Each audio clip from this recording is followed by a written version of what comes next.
Today we are making a flavorful chili con carne.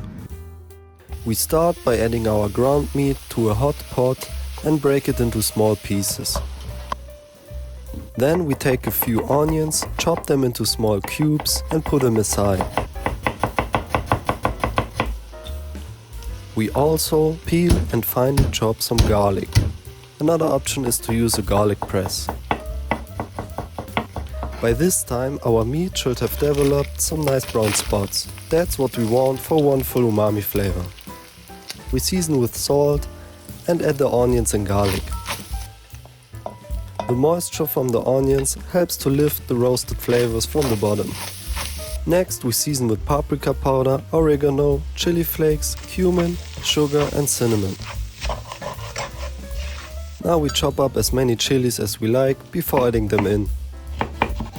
I can only use 2 because my girlfriend wouldn't be able to eat it otherwise. Then we get some hot water to prepare our beef stock and deglaze the chili with it. Now it gets a bit wild, but trust me. We add half a bar of dark chocolate. I didn't have completely dark chocolate on hand, but ideally it should be over 70% cacao content. You could also add a few tablespoons of cacao powder instead. The chocolate not only gives the chili a beautiful color, but also enriches the flavor profile.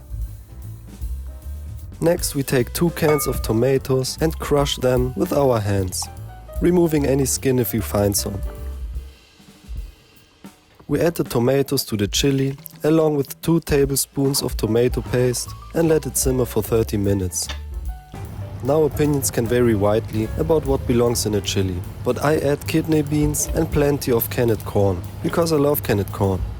But feel free to skip these or add black beans or bell pepper instead. Just add whatever you like, there are no rules. And you don't need to drain the beans, the liquid is full of nutrients and gives the chili a nice consistency.